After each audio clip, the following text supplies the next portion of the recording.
자, YTN 라디오 이재현의 뉴스 장면 승부 1부 주요 뉴스 정리하는 뉴스 인앤아웃으로 시작하겠습니다. 오늘의 주요 뉴스 깔끔하게 정리해 드립니다. 김영민 아나운서 나오셨습니다. 안녕하세요. 네, 안녕하세요. 예, 오늘의 주요 뉴스 의미 또 배경까지 살펴드립니다. 추은호 해설위원 함께합니다. 안녕하세요. 네, 안녕하세요. 네.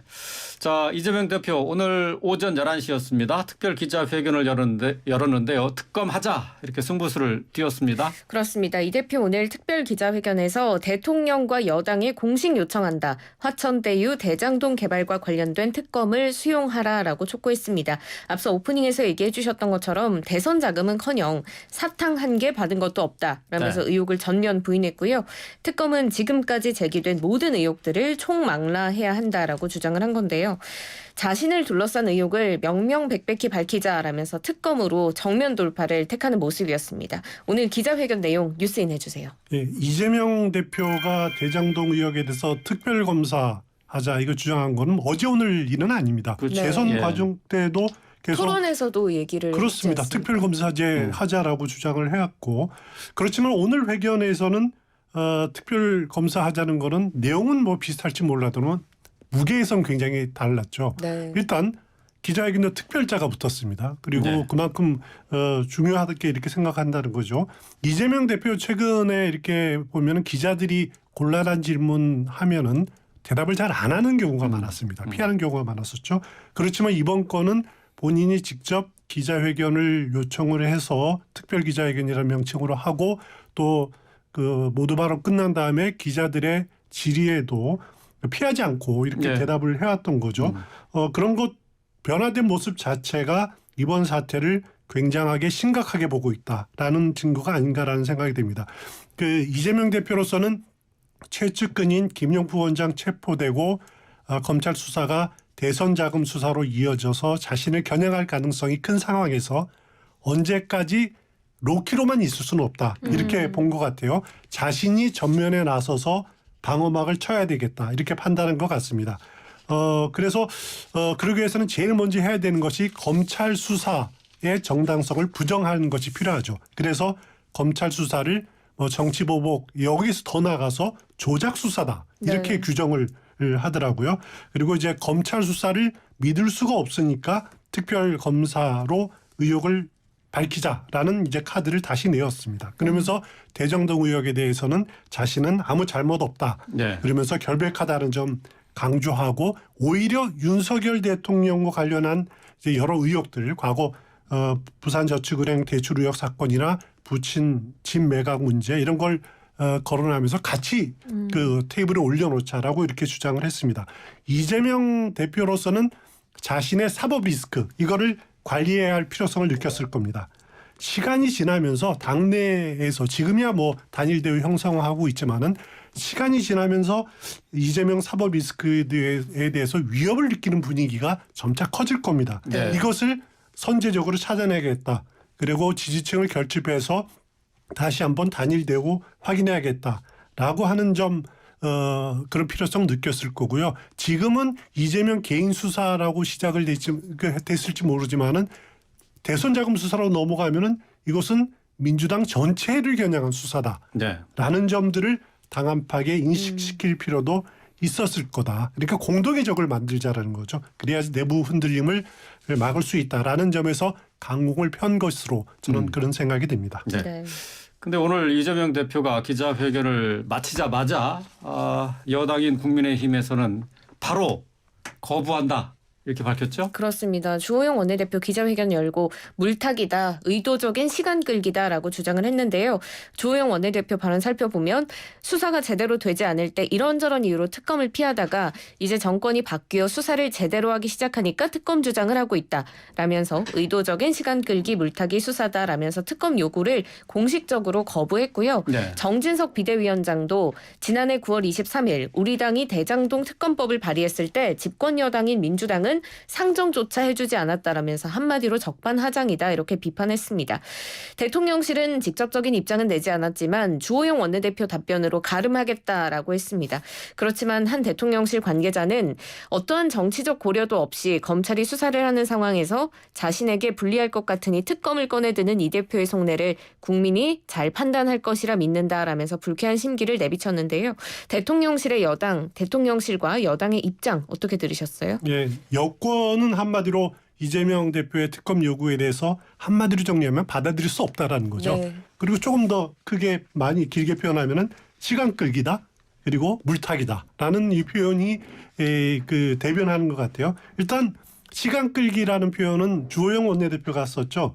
특검은 원래 이제 수사가 제대로 진행되지 않거나 수사를 믿을 수 없을 때 보통 이렇게 도입하지 않습니까? 네. 그런데 이재명 대표가 보여준 행태를 보면은 그러니까 그동안 수사가 제대로 되지 않을 때, 그러니까 문재인 정부에서의 검찰 네. 그때에서는 이런저런 이유로 피하다가 이제 정권이 바뀌어서 그러니까 윤석열 정부 들어와서 검찰이 수사를 제대로 하니까 특검을 요구하자. 이건 특검으로 또 가서 시간을 끌려는 거다라는 것이 그 여권의 생각이고요. 또 물타기라는 것은 뭐냐면은 정진석 비대위원장 주장처럼 이재명 대표의 특검 주장은 검찰 수사를 회피하기 위한 거다. 전형적인 물타기 꼼수다라는 거죠. 그래서 대장동 특검 도입 조건으로 이재명 대표가 부산저축은행 수사 이런 이제 대장동 비리와 관련 없는 사안들을 줄줄이 들고 나왔다. 이게 물타기다. 그래서 특검 협상을 진흙탕으로 끌고 가겠다는 의도다라고 이렇게 국민의힘은 보고 있습니다. 대통령실 입장은 오늘 오후에 기자들이 이제 질문이 있었습니다. 그 이재명 대표의 특검 주장에 대해서 어떻게 생각하느냐, 대통령실 입장은 뭐냐 물었더니만은 이미 주호영 원내대표가 답한 것으로 알고 있다라고 네. 이렇게 대답을 대신했어요. 그래도 기자들이 추가 대답을 기다리니까 끝입니다라고 이렇게 기자들의 질의를 종료시켰더라고요. 결국 주호영 원내대표가 말한 이제 와서 특검하자는 것은 시간 끌기다, 수사 회피다. 여기에 대통령실도 같은 생각이다라는 거죠. 대통령실로서는 검찰 수사 배후에 대통령실이 있다. 이런 추측을 차단하는 것이 관건인 거죠. 그렇기 때문에 민정수석실 폐지로 검찰 개별 수사에 아무 보고받고 있지 않다. 또 검찰 수사가 어떻게 진행되는지 모른다라는 입장을 계속 피력할 수밖에 없는 그런 상황이다라고 보시면 될 것 같습니다. 네. 조금 전이죠. 오후 3시 30분부터 김용 민주연구원 부원장 지금 체포된 상태인데 구속영장 심사가 시작이 됐죠? 네, 검찰은 김용 부원장에 대한 구속영장을 청구했고 조금 전 3시 반부터 서울중앙지법에서 구속영장 심사가 열리고 있습니다. 이르면 오늘 밤에 이제 구속 여부가 결정이 될 걸로 보이는데요. 김용 부원장은 여전히 혐의를 완강히 부인하고 있는 것으로 전해지고 있습니다. 하지만 검찰은 김 부원장이 지난해 4월부터 8월까지 남욱 변호사에게 4회에 걸쳐 8억 4,700만 원의 불법 정치자금을 수수한 혐의가 있다라면서 구체적인 자금 수수 시기, 금액 명시했고요. 대선을 준비하는 과정이라는 표현을 통해서 대선 자금이라는 점을 강조하기도 했습니다. 강하게 자신감을 내보이고 있는데요. 김용 부원장은 구속이 될까요? 이게 구속이 되면 앞으로 수사가 좀 급물살을 탄다고 봐야 되겠죠?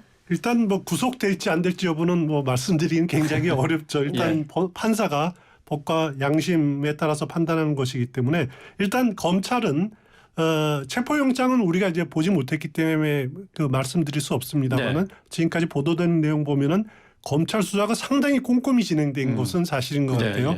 여러 가지 정황 그리고 액수 이런 것들이 굉장히 많이 나열이 돼 있고 또 나름대로 이런 메모지라든가 이런 증거들도 상당히 수집한 것으로 봐서는 검찰 수사가 어제 오늘 진행된 증거를 확보하고 증언을 확보한 수사가 아니다라는 생각이 듭니다. 일단 검찰은 김용 부원장에 대해서 이제 한 법원이 체포영장을 발부하지 않았습니까? 네. 이것을 놓고서도 범죄 혐의의 상당성이 소명된 돼야지 체포영장이 발부되지 않느냐 이렇게 그런 건 무슨 말이냐면은 구속영장도 발부될 것이다라고 이렇게 보고 있는 겁니다. 구속영장은 피고인이 죄를 범하였다고 의심할 만한 상당한 이유가 있을 때 발부됩니다. 그러니까 혐의 상당성은 체포영장 발부로 이미 인정이 됐다라고 검찰은 보고 싶은 거고요. 네. 또 하나는 피고인이 일정한 주거가 없거나 또 증거를 인멸할 염려가 있을 때, 네. 또 피고인이 도망하거나 염려가 있을 때 이제 발부하도록 돼 있는데 혐의의 상당성은 이미 인정이 됐고 또 그 민주연구원 압수수색 과정에서 물론 이제 김영 부원장 본인이 이렇게 나선 건 아니지만은 동료 정치인들 민주당이 보여진 공무집행 방해 이것을 보면은 증거인멸 가능성 충분한 것 아니야? 이렇게 생각할 수 있는 거죠. 그래서 검찰로서는 법원이 구속영장을 발부할 것이다라고 확신하고 있는 것 같습니다. 네. 오늘 뭐 이재명 대표의 기자회견에서 단독 특검이라도 반드시 민주당 힘으로라도 추진을 하겠다 이런 의지도 밝혔죠. 네, 그렇습니다. 지금 발목 잡기 형국으로 시간을 끌거나 사실상 거부한다면 국민이 맡긴 권한을 행사하겠다라면서 민주당 단독 특검 추진에 대한 생각을 이제 내비쳤다고 풀이가 가능한데요. 민주당 단독 특검 추진이 가능할까요? 일단 국회에서 대장동 의혹과 관련해서 특별검사법안은 여러 건이 지금 안건이 발의돼 있습니다. 네. 발의돼 있지만은 일단 민주당은 이재명 대표의 주장을 위주로 해서 특별검사법안을 다시 좀 정리할 가능성이 큽니다. 그래서 169명 전원이 서명안을 당론으로 발의할 가능성이 크지 않을까라는 생각이 드는데 과거 얼마 전에 김건희 특별검사법안 발의된 것과 마찬가지 네. 그런 과정을 밟을 겁니다.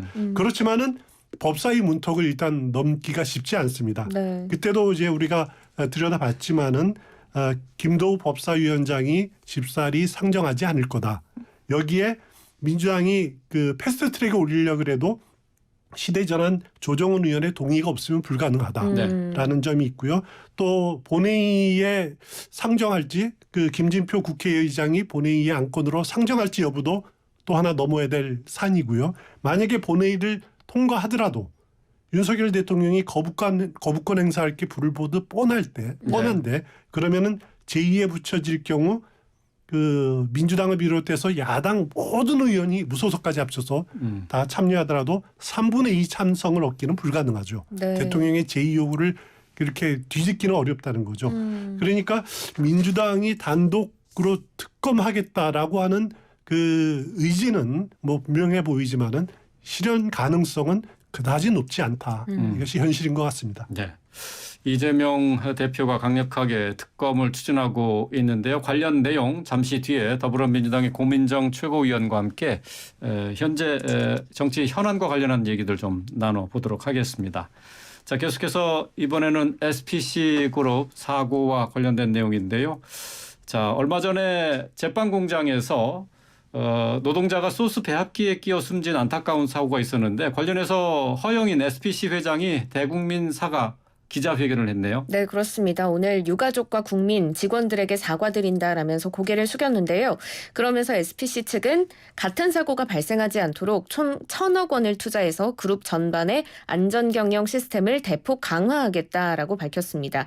이뿐만 아니라 그룹사 전체에 대해서 외부 안전진단 전문기관을 통해서 산업안전보건진단을 받고 또 노조랑 긴밀하게 소통을 해서 직원들이 더 안전한 환경에서 근무할 수 있도록 하겠다라고 밝혔습니다. 사고가 발생한 지 일주일 만에 회장이 직접 나서서 사과를 했는데 이게 비판 여론이 거세지고 불매운동 움직임까지 번지니까 뒤늦게 사과했다라는 비판을 피할 수가 없어 보입니다. 사과가 너무 늦었다는 비판에 대해서 어떻게 생각하시는지 뉴스인 해주세요.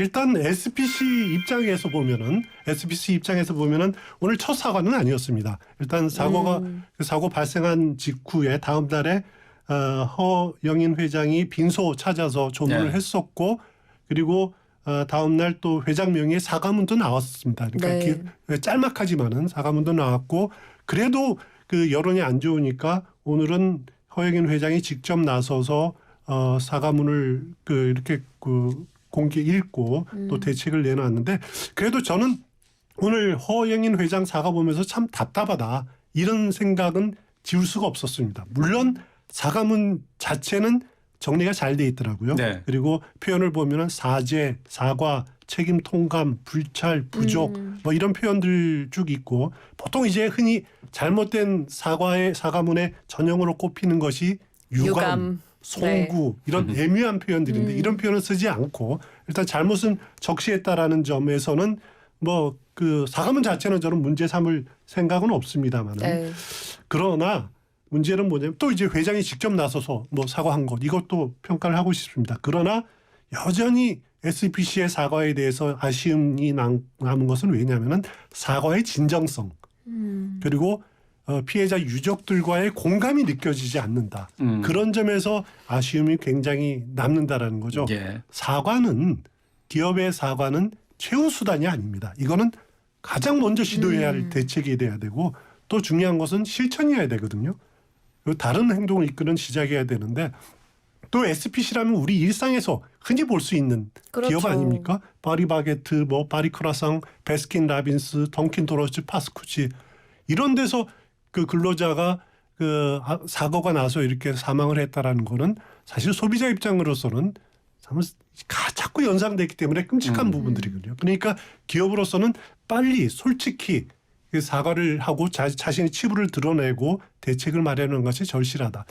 보다 더 진정성 있게 접근해야 된다. 이런 말씀 드리고 싶습니다.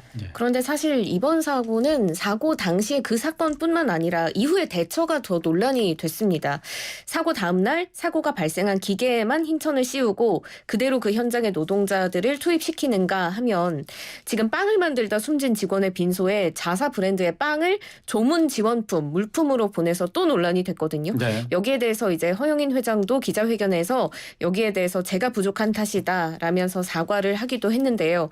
사실 이런 부분은 한 번만 더 신경을 써보면 알 수 있는 건데 감수성이 좀 부족하지 않았나 싶습니다. 어떻게 보셨어요? 참 이해 못할 일이죠. 아무리 그래도 장례식장에 파리바게트 빵 2박스를 전달했다는 것이 그 아무리 관례적으로 경제 물품으로 이렇게 제공해왔다 그러지만은 유족에 대한 배려가 전혀 없었다라는 그렇죠. 거죠. 그런 것들은 공부를 피할 수 없는 것이다라는 거죠. 그렇기 때문에 뭐 사과하고 하는 것들이 진정성에 의심을 받을 수밖에 없는 겁니다. 그리고 사고 현장에 그 선열이 남아 있는 상황에서 트라우마를 갖고 있는 동료들을 다음 날 출근시키는 것 이게 상식적으로 이해가 안 되는 거죠.